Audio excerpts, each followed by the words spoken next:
There are a lot of weird people on the bus. Like, you read a lot of unspoken body language, and there are two things to note about unspoken body language. One, redundant, so if you already had that one, give yourself a pedantry point. Two, people are not saying, I want to fuck you as much as you think. I guess as an addendum, and not really a proper number three, it's super awkward being the second person on the bus with your dick out.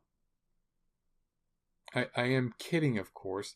I professed my undying love to an attractive stranger in a public place, which is, when you think about it, 2004 one hit wonder James Blunt plus all other songwriters ever is equally fucking weird. Look, if a stranger out of your league ever reciprocates your advances, write a book about it. You could call it fiction, but I wish it wasn't. Sad, but true tragedy sells better than melodrama, so, I mean, there's that going for you.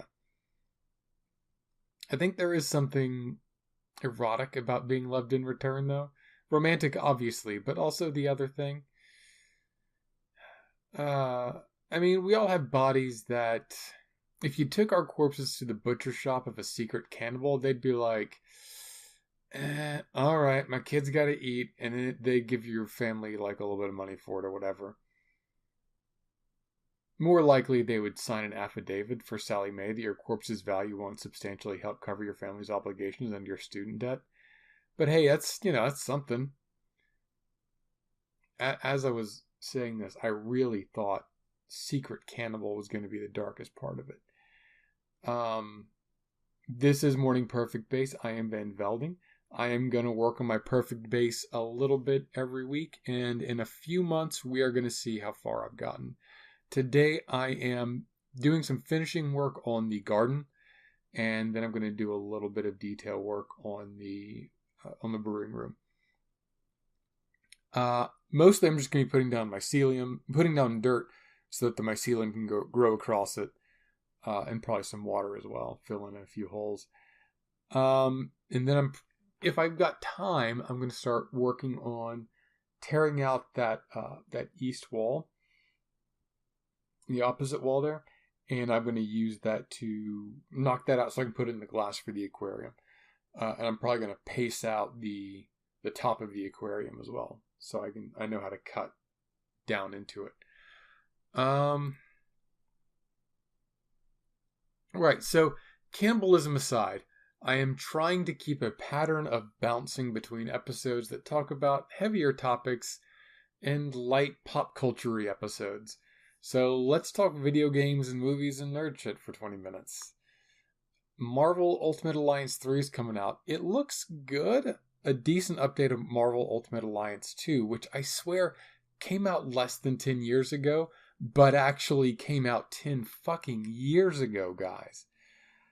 I swear. Maybe I'm thinking of the Deadpool video game, and maybe that felt alike. I just feel like there was something similar that came out that was heavily influenced by the MCU. And I just don't know if 2009 would have had that heavy influence, you know? Maybe the X-Men movies? I don't know. It's got a cast of characters inspired by the movies now. Definitely, the new one does.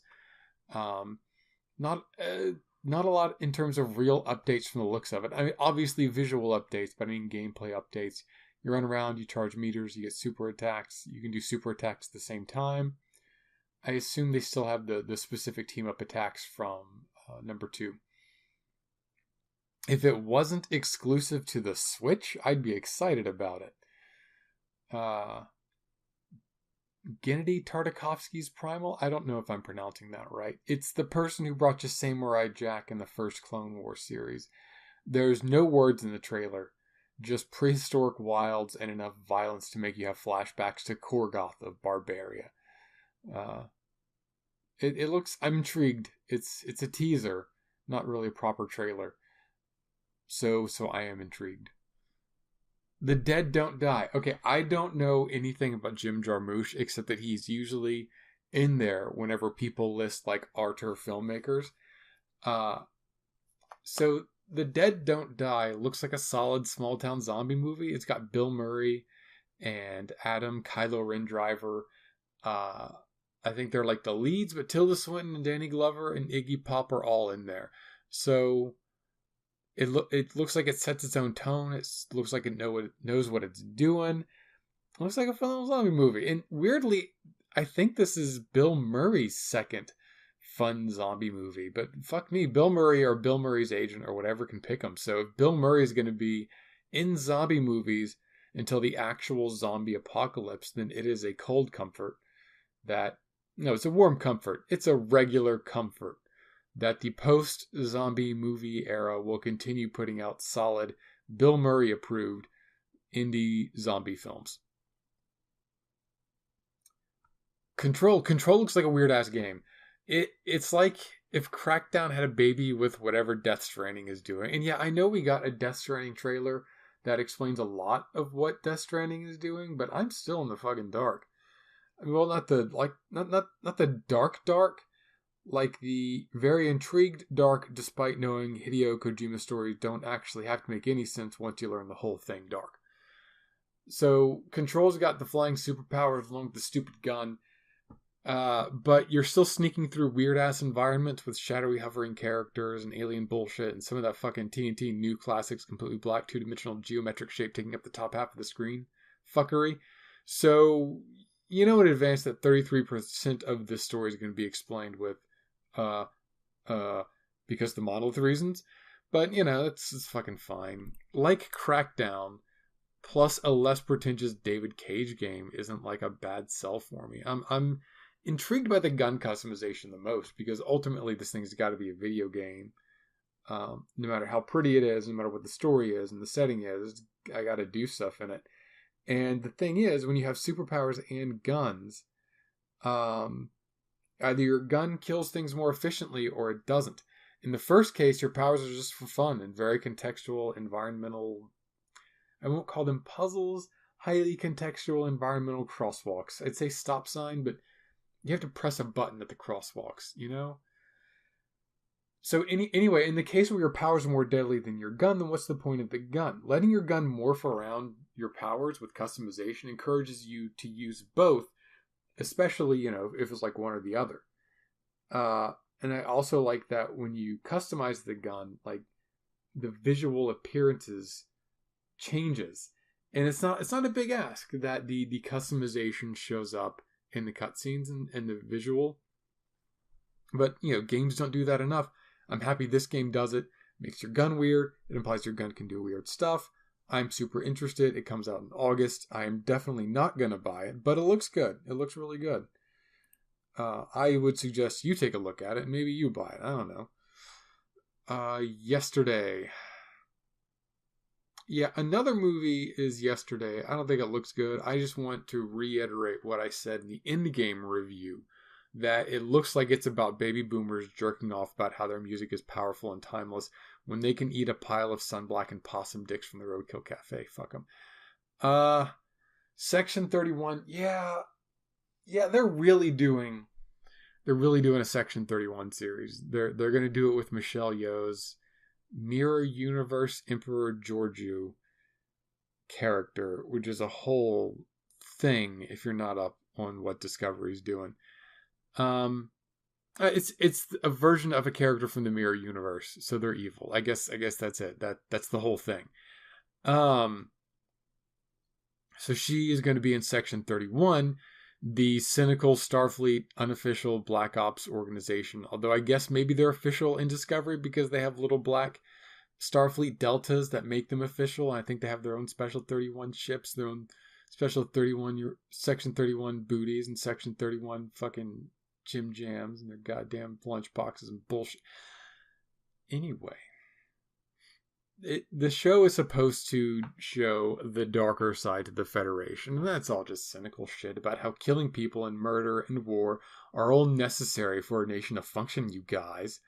I mean, they might as well let Zach fucking You're Living in a Dream World Snyder run Star Trek if we're gonna take a Section 31 series seriously, because in order to have a series in which Section 31 are our main characters, they'll have to be presented as correct in their assumptions, and the assumptions of Section 31 are every bit as cynical as those of Man of Steel. You know, I quit watching Agents of S.H.I.E.L.D. because all these secret agents had nothing but contempt for normal people living their normal lives, and fucking righteous, special little fucking jackasses with all their secrets and shit. Knowing better than everyone else. I'm not gonna like a Section 31 series any better. I mean, the Federation is a better world, you know? Like, it's a world, I mean, fuck it. Every problem on Earth, every one can be solved by people. We could do it. We could wake up tomorrow and decide to live differently, and every person would be fed. They would sleep somewhere safe. They would contribute to society, get medical care, take responsibility for their actions. We could stop CO2 emissions, stop war. We couldn't stop death, the gods know, but we could die with dignity. We could live lives, complete, fulfilled lives that wouldn't make us live in fear of death. And don't argue with this. Don't go, but we can't because shut the fuck up. If your first response is to justify all of the awful, unnecessary things, terrible things, don't let your mind get clouded with all of the justifications and the anxieties and the fear. Just believe for 1 minute because it's true. People don't want that world as badly as some people want to run companies or make $1 million or have a car that's worth showing off to their neighbors. People who want that world don't overcome obstacles like dogged materialists do. Those people desire climbing to the top of the trash heap and cynically declare that there's no other way to do things because they're afraid of falling even one rung down if they try to do things differently. Maybe they're afraid of admitting all of the terrible things that they did that they would like to believe are necessary. But Star Trek, uniquely said that world was possible, that we'd get there, that it had faith in us, that it wouldn't be easy, that it would demand more of us than buying Starfleet jackets and getting a Starfleet Academy bumper sticker, but that the challenges to that world didn't exist beyond any horizon full of strangers that we could point to, but that it existed inside of us, that the perfect world is held up by us personally, not them, not the other. Reagan once said that this country was a city on a hill, not because of our military might or our GDP or our ability to throw people in prisons or grind people in poverty until they ... It's because we're pretty garbage people in a world full of garbage people. But if we personally hold our own selves to a higher standard, instead of casting furtive glances at our neighbor looking for excuses to cut corners, we could be an example for other nations to follow. Whether we remain true to our best selves or succumb to our worst selves, we will still be an example. The reason we can't have that better world is because of people who are afraid of having less. Because of people who are afraid of trying. Because of people who are afraid to reconcile their actions.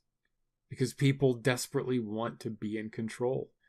Because people have spent their whole lives trying to fill themselves up with status and power. And even if they came to rule all mankind, they'd still be empty, and whatever their gifts, no power can fill them up.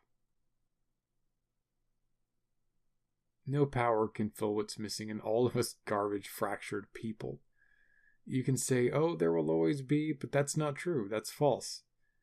Maybe there have always been vicious, selfish, broken people leaking power out of their sides while they drink in as much as they can. Tragic, disintegrating, dying, broken people. Maybe.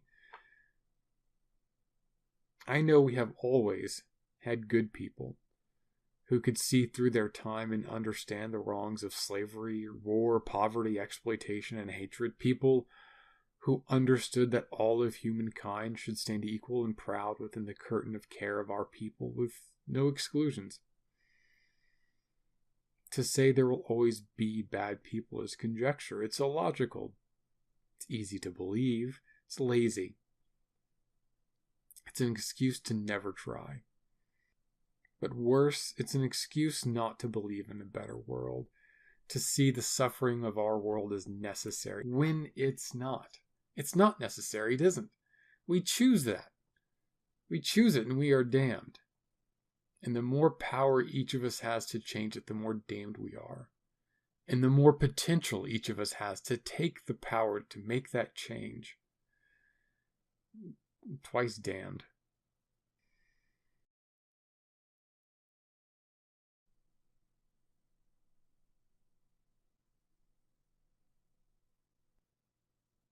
All of us can be good enough holds exactly as much water as its counterpart. There will always be bad people. And it's not uttered, not because it's a positive affirmation, but because it's a terrible, beautiful obligation and a weight. Anyway, fuck Section 31 and fuck Star Trek for taking that vision away from a new generation. Light pop culture episode. What do we got? All right, for the finisher, I got Yahtzee Croshaw, the guy who does Zero Punctuation. He is making some games. I mean, he's always made games. He made games before he did Zeep, right? But he's doing 12 games in 12 months. They're not all fucking Portal. They're not even all Papers, Please. His first one is an 8-bit game where you're a stewardess ensuring that all passengers on the flight have their seatbelts fastened in 30 seconds or else the plane explodes. Like, that's it. That's the whole game. This month's battle is Battle Royale Tycoon, where he creates a procedurally generated battle royale, and on each turn, he has to direct a camera to focus on the player who's going to get the most kills for that turn. The projects themselves are fun, but the real point of the project is to encourage people to make games. The mid-month update blogs help with that. They let people know what it's like to be in the middle of the process and to have questions. That was real dark. As someone who would like to make games, but who typically has their reach exceed their grasp and is also lazy, partially from having an overwhelming scope of work that I made, it's inspirational.